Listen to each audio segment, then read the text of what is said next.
So I'm very honoured to be joined by Cameron Ford of Insulate Britain and also an internet sensation. Cameron, I know you must be sick of hearing about this, but you are literally a viral sensation in a clip which has been watched by millions and millions of people across social media. Now, for those who haven't seen this clip, which you almost certainly have, let's just have a little extract, just because I have watched it about 15,000 times and it hasn't got old. Let's have a look. What do you do for a living, Cameron? I'm a carpenter. A carpenter, right. So how safe is that for the climate? Well, I work with timber, which is a much more sustainable material rather than concrete. I also But you work with trees that have been cut down then, don't you? It's a sustainable building practice. How is it sustainable if you're killing trees? Because it's regenerative, you can grow trees. Right. Well, you can grow all sorts of things, can't you? Well, you can't grow concrete. You can.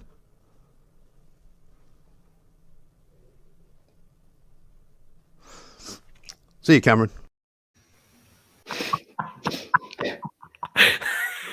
Still funny every time. Yeah. Doesn't get less funny.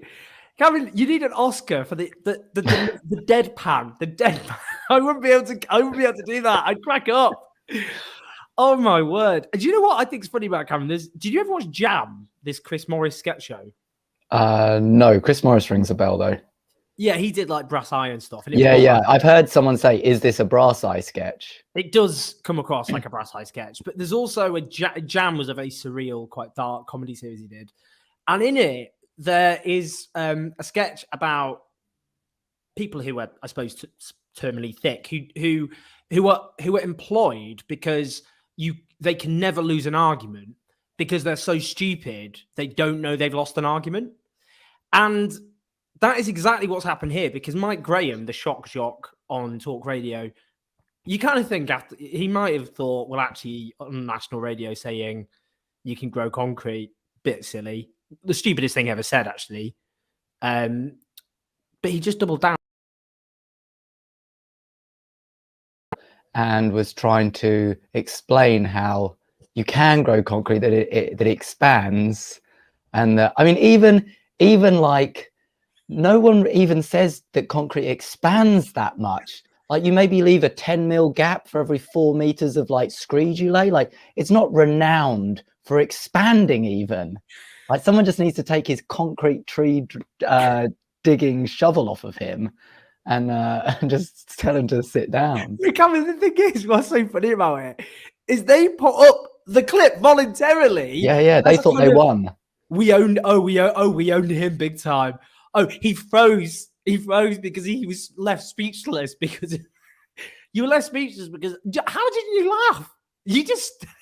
I mean, the thing is, these people say something so ridiculous with such conviction, you know, and that's the problem with a large swathe of our media these days. And like, people need to question authority because someone can say something so false and say it with such certainty that you're left there thinking, well, he you know, it's nuts. And that is the sorry state that our media is in. And that's why we're in this situation that we're in. Because if they had been telling the truth years ago and not putting people like this in front of television shows, etc., then we wouldn't be in this really dire situation. Well, we'll talk about that. We're going to talk about media coverage, not least quite dangerous, I would say, media coverage of Insulate Britain. But just, I mean, finally on that whole clip, actually, it has worked out very well for you and Insulate Britain, hasn't it? Because I saw some people, there was a left winger going, no, don't share the clip because they want us because it's good content for talk radio, all the rest of it. It's like, who cares? It's just some shit right-wing shock jock channel. But for Insulate Britain, this is probably the biggest single best publicity that you've actually got. It's put you on the map. Everyone sided with you on it. I mean, it's helped, hasn't it? It's reached a lot of people. It shows us as human, because the media has been trying to undermine us. I mean, the Daily Mail has personally gone after me, in recent times and tried to make me out as something I'm not, and undermine us in the campaign. This just shows us as like actually just real people who and what we're up against. and like why we're having to cause such disruption to like get through this, to be able to like share our message, because otherwise these people are talking about crap most of the time.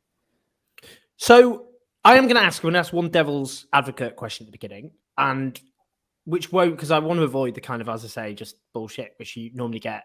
What's the point? Otherwise, might as well just be on Sky. What's the point? So I'm going to talk and actually give you an opportunity to face down your critics, as it were. But a lot, from a left perspective, some might argue this. Protest in our history is supposed to be targeted at power, those who run society, and blocking motorways with motorists of a diverse cohort. Some will be privileged, some will be working class. That isn't doing that, and that will undermine consent, because a lot of those people who might be sympathetic will just associate protests with inconvenience, for example, to their lives. What would you say to that? We're in a system that relies on drama to get any traction in the news. On October 11th, Greenpeace locked themselves to oil barrels outside 10 Downing Street. It maybe gets one day of news.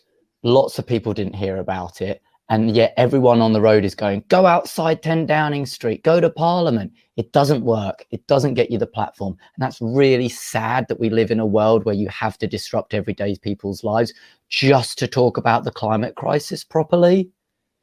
Mm-hmm. On media coverage, I personally have been quite worried about some of the media coverage, well, a lot of the media coverage, because it seems, we have a right-wing media ecosystem that likes to monster anything which threatens the status quo. They're not impartial dispensers of information to let society know about how the world works.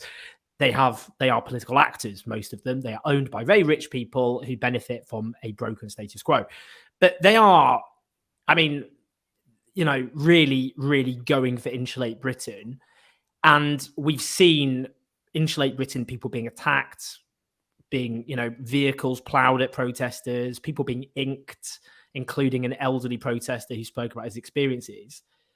How worried are you? Because I look at this and think someone's going to get seriously hurt at this rate. How worried are you about the media coverage and about how incitement is essentially at play here? I think that seeing how the media has gone after us, what it's doing is showing how powerful what we're doing, the method we're using is, because they wouldn't be trying to undermine us to this degree. It shows that they're scared. Government don't know what to do. On one hand, they don't want to give us what we're asking for, which will improve millions of people's lives who are in fuel poverty, stop, over 8,500 deaths every winter. Instead, they're going down this track of trying to put us in prison. And like, what's actually going to add value to society at its core? Reducing CO2 emissions with what scientists say is the quickest and best and most economically viable way to do it, which is insulation, or lock up 100 people who are really stirring the pot. And they're not locking us up because they don't want to be seen to do that before COP. They know how bad that's going to look. And so they're piling these injunctions on us, which a lot of it, you look through the actual paperwork that I've had coming through my door, and it's like they've just been printing off random folders of information that doesn't even seem to relate to it. Like the pages, the stack is about that thick. And I just imagine them in the office going, print that folder, that one looks scary, and print that one. And they're like, well, that's got nothing to do. Print it, send them more paperwork. It's just bizarre. So we're getting to them. And that's why the media is coming after us. That's why they're inciting violence, trying to make us out like hypocrites, and that we don't have a leg to stand on to call the government out for betraying its people just because of this thing and that thing, or I've got a light on here, or, people are in rented homes that aren't insulated, etc. It really shows the media and the government and how closely intertwined they are, and how they really, really don't want the change that's needed. How worried have you been about, I suppose, your safety, the safety of protesters involved, given the level of aggression that we have seen against Insulate Britain protesters? I think we're going to have to do some work with some therapists after we get through this, and that is being offered to us, because it is really scary. In one instance, when I was glued onto a road, The police had cleared the traffic. The police are very good at clearing the actual blockage and then rerouting the traffic. So the delays aren't as long as people think. So we had about 100-meter stretch in front of us with a cleared traffic, and there was a police barrier, and someone in their car drove through the police barrier and started driving at us. We're all glued on. A lot of us had their back to him. I could see this happening, and there's a moment where I'm thinking, he's coming so fast. Surely, you know, he's a cop, and he gets there, and there are no lights, nothing. And I bring the police. There were only 3 police officers with us at the time, and I brought it to their attention, yelling, and they ran out, stopped the guy, and it took 3 of them to stop him because he was so enraged with us. And it's horrible to be, you know, causing someone suffering and anger like that. I can't imagine it's just our roadblock that's brought him to there. I imagine, for numerous reasons that are probably tied in with austerity, that he is that close to going over the limit with his aggression. So it's terrifying, and I'm really worried that something bad is going to happen. We've given the government ample opportunity to either give us the demand or put us in prison to stop it. You know, you set bail, you break bail, you get put on remand. They're not doing that, and there's a reason for that. In terms of, I find this quite interesting, the whole kind of, you know, being angry because of inconvenience caused, for example. It was reported this week that patients are dying outside of hospitals in ambulances, and that's because obviously of an under-resourced health system. So one ambulance trust warned the problem had reached catastrophic levels. A patient had died after waiting for an hour in the back of an ambulance, literally outside Addenbrooke's Hospital in Cambridge. But don't you think that's interesting that a lot of anger is, you know, we've had, as you pointed out, years of austerity, of cutbacks to public services that has really damaged the infrastructure of this country. We have a privately run, fractured railway system where massive inconvenience is built in, and we take it almost as a fact of life. So we are constantly inconvenienced by a system which puts profit ahead of people's actual needs, fragmented privatization, austerity.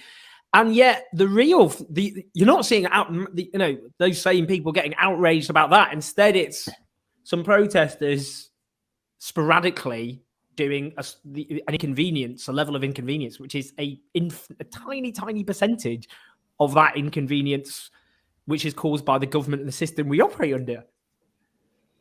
Yeah, again, it's partly the media swinging it to make out what a huge inconvenience. I think someone on the TV said inconveniencing millions of people. I don't think millions of people are stuck in our traffic jams. You know, this just demonstrates the way they blow it out of proportion. I think the other part is that they don't have anyone to take out their anger on. And if we're labeled the bad guys and we're there in front of them and we're stopping them getting on with their life, because they know that for so many other reasons they're being stopped getting on with their lives, and one day their life might be stopped because of this government. And so we're the face of what they can take out on us. They don't get a chance to talk to those ministers, and when they do, you know, at the Conservative Party in Manchester, the conference they had, you know, there was aggression there, and I'm definitely not justifying that, but people are angry at the government, but they're not. There's no way for them to vent that in an effective way. Tell me about how Insulate Britain was founded, and tell me what the agreed strategy is. So why was it founded? What's its big driving purpose? What's the kind of theory of change? So I think the crux of what we're working around is this line that Sir David King, who was the UK chief scientific advisor for Blair and Brown, who's now retired and is more able to say, you know, the true situation because he's not risking losing his job. He can be more frank about it. And he said the next 3 to 4 years will determine the future of humanity. And that's really not much time. You know, it's not going to be, okay, maybe if we get there in 10 years, you know, all these 2030 targets and that, they're getting us there too late. It's going to be pointless, quite frankly. And so I think when people realize the immediacy of the change that's needed, we talked with industry professionals, and the best CO2 reducing, economically viable, because for every pound of insulation you buy, you save £3 of energy. So, you know, it makes the most sense. It requires no lifestyle change from individuals. In fact, it improves people's lives, brings them out of fuel poverty, stops the elderly falling over and breaking a hip, which they're more likely to do in a cold house statistically. So it's kind of a win-win-win. And so that's how we came about getting to insulation, because we need to go after the things that we can start winning. The other things are really difficult, but if we can get a win on insulation, then we'll turn the tide and we'll start changing all the other things that need to go with it. I do think it's interesting because even some on the left have been, I suppose, had concerns about the strategy and the tactics of Insulate Britain. But what I think is quite striking, if you look back to 2019 with Extinction Rebellion, and I do actually think there are legitimate critiques of Extinction Rebellion, not least if you look at the experience of people of colour in the justice system being inherently racist, pushing a kind of strategy of go and get yourself arrested without taking into account the different experiences people have with a racist justice system. I think there are problems there. What is striking about what happened in 2019, though, Extinction Rebellion, amongst large chunks of the population, very unpopular, but the polling showed that environment, climate went way up in the polling throughout 2019, and there was one big reason for that, and that was the protest. So I suppose part of what you're doing is what is called consciousness raising, because we can see with just that one viral clip on one, let's be honest, right-wing shock jock radio station, which it was very clear at the beginning of the interview you were not looking forward to doing, and a lot of people just wouldn't bother with because they're like, oh, just going to get yelled at by an angry egg.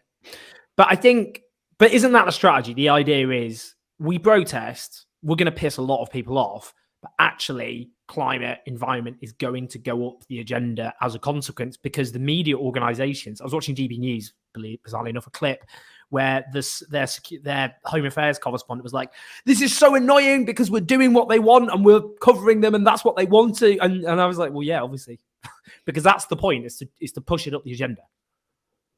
Yeah, it's not about being popular. We knew we weren't going to be popular. We knew the media would go after us. We knew that we would be, rightly so, upsetting people who our blocks are affecting. But you're right. This is about getting it into the consciousness, being able to get a platform to describe to people what a 2 Celsius world looks like, the horror, and like the fact that it will be the biggest world war we've ever seen. I'm not trying to spook people or like overham this. If people were told the Chatham House report or encouraged by media to go and read that, or just told it by the media, it's not up to people who have got, you know, doing 50, 60-hour working weeks and that. So we needed to see the media to be talking about this. They haven't, and so we caused protests to be able to talk about it. And now I believe that the climate crisis has now overtaken COVID in terms of, as polled as the biggest concern of members of the public. That is because we've been talking about the climate emergency for the last 6 weeks, and we're in this new form of civil resistance, which is like, I'm not going to let you, you know, betray our future. Who are you, government, to do that? Here's a solution. Rather than just saying we have a problem, we have a problem, we have a problem. We've been there, we've done that. Now it's like, here's a solution. Industry professionals back it up. I mean, they haven't found any industry professional to get on GB News or these shock jock things who thinks this is a bad idea. You know, no one can refute what we're asking for. I mean, just thinking about that in terms of media coverage and so on. I mean, do you think it's striking that actually a lot of the media isn't doing their job when it comes to the climate emergency? My comrade in arms, Sarkar, pointed out on Jeremy Vine today, the Jeremy Vine show, which we often do, both of us, on Channel 5, that if you look at how Brexit was covered from 2016 onwards, it was whenever I went on TV or radio, like Ash, we just always asked about it, almost even if we were talking about something else. It was shoehorned into everything. And I mean, this is an existential threat to humanity. I mean, so I suppose partly, you know, do you think part of what you're doing is just because you feel the media hasn't done their job on an existential threat? And if they did, then you wouldn't be forced to wouldn't be forced to do it in a sense. What do you think? Yeah, I think it starts with the government have not done their job. The government is there to guide us, to keep us safe, to inform us, to look after our futures. That's what the government is there for. And instead they're granting new coal mines and drilling in the North Sea, and they're failed us ultimately. Then the media have failed us for not pointing out the ludicrous, that it's a death sentence that the government are taking us down. So it's kind of this snowball effect of one lie after another. And we're looking up the hill saying, no more of this. And that's why, I'll take any right-wing media person on, because I'm sick of it. They need to get out of the way. Change is coming. People are realizing.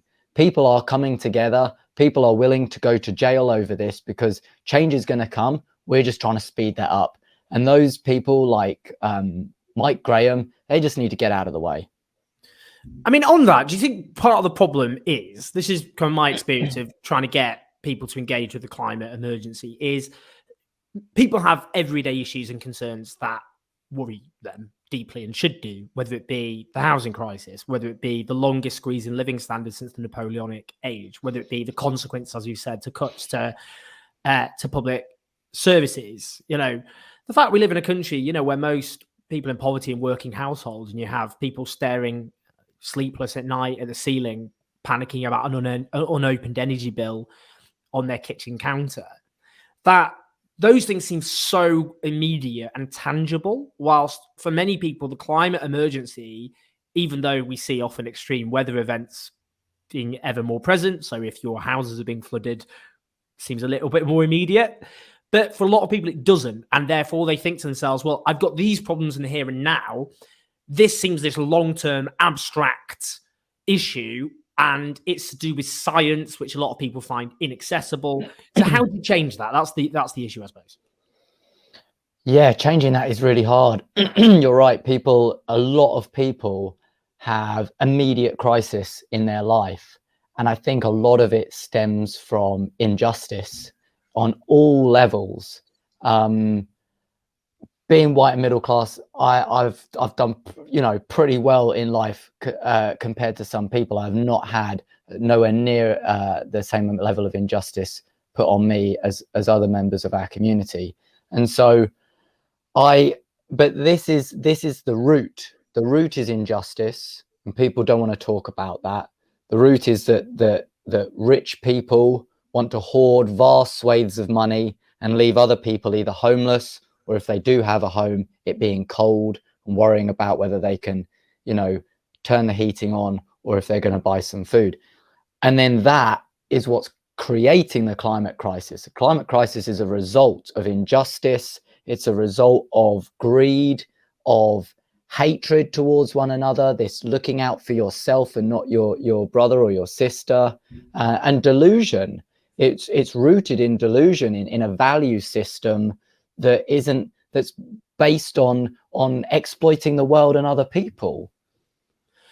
What's next for Insulate Britain? What's the coming strategy? And we're already seeing clearly there is a big crackdown on protests in this country led by the government. We've had legislation, the policing bill, which frankly cracks down on protests which are far less disruptive, or however you want to call it, than your own. But also they're planning specific measures to target Insulate Britain, the sort of tactics Insulate Britain use. So what's the strategy in the coming weeks and months? Where do you see all this going? Yeah, we don't have time to lie down. We don't have time to let the government scare us anymore. Fear is what stops us from acting and calling out their treason. And I think what's next for Insulate Britain, and we're seeing this, is that it's going to grow. And people are going to see that civil resistance in a non-violent way is vital to bringing the change that's necessary. And we're seeing that, and we're asking people in 10 or 20 years' time, when you look back on 2021, are you going to wish that you did anything differently? You're going to wish you stopped looking at the telly and watching podcasts like this. You're going to wish that you stood up and said, not having the government ruin mine and my kids' futures. brutal put down of the podcast. You can do both, of course. Hopefully people will watch and listen to this and go out and do something to change the world. That's the point. Absolutely. Anyway. We have to learn. We have to realize the severity of the situation. We learn that from listening to podcasts like this, from going to reputable journalists and learning the severity of the situation. And so I thank you for your work. Absolutely. Just finally, in terms of, I suppose, your final wake-up call plea to people watching and listening to this, which is what kind of future are people going to face unless they do something? And it is that kind of, in 20, 30 years, when we're facing far, far more severe consequences of the climate emergency. History, I think, is a pretty brutal judge often, and we'll look back at how will it look back at protesters against coming catastrophe and those who are trying to run them over. But what's your kind of final plea, wake-up call for people who understand there's a problem, a big problem, they feel a bit helpless? What would you say to them about what is coming down the tracks unless people do far more than they're currently doing?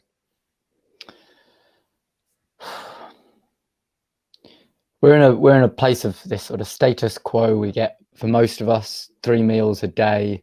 We get, if we're retired, our pension. If we're sick, we can get to the NHS and, for the most part, receive medical care. That will all go. There will be no food reliability as we see more extreme weather. The bread baskets of the country, the places that grow our rice and our wheat, will collapse. Countries will stop exporting food because they're looking after their own.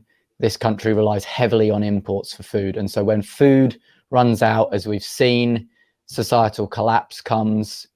And then you see slaughter, you'll see rape, you'll see murder. They say that when we reach 2 Celsius, there's a great they say that we'll see 1 billion climate refugees on the move. Oh, hello. Say no. Bring him in. There's a cat for those listening to the podcast. And animals will die.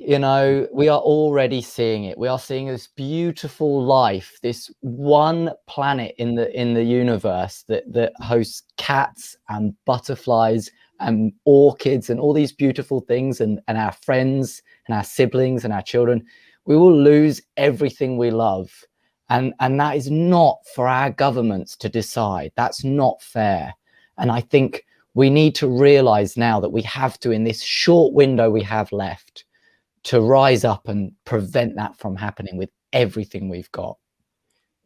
I mean, we joke, but actually I do think invoking threats to people's pets might actually be effective. It's worth thinking about, because as soon as people start thinking their pets are in danger. No, but seriously, that was very, very well put. And I suppose that's what's so important and why it's so important to have this discussion, because this is an existential threat. And, sometimes when we point out about the suffragettes, everyone's on the side of the suffragettes these days, but in their time, they were reviled. They were hated. And they didn't sit around singing Kumbaya, which is, I think, what people think they did. They did far more intense things than you did, by the way. They went smashing stuff up, including art galleries. They sent bombs in the post. I mean, they did a lot of stuff which you don't even contemplate. And people go, oh, bringing up the suffragettes, how can you compare the two? It's like, well, I do think, an existential threat to humanity is quite up the priority list. And, I do think whatever people think about your current tactics and strategy, how will history judge people who did everything they could to force this up the agenda and more action, compared to people who tried to run you over because their kid was late for school? So, Cameron, it's a big honor to speak to you. And to discuss the potential for growing concrete. Yeah, I hear the concrete seeds have run out now. There's been a massive rush. So my spring is really messed up now. Yeah, we're going to starve to death without eating our concrete. The concrete blight of 2021 is really, really, really causing huge suffering. Cameron, take care. Lots of love, solidarity. Thanks for joining us. Thank you, Owen.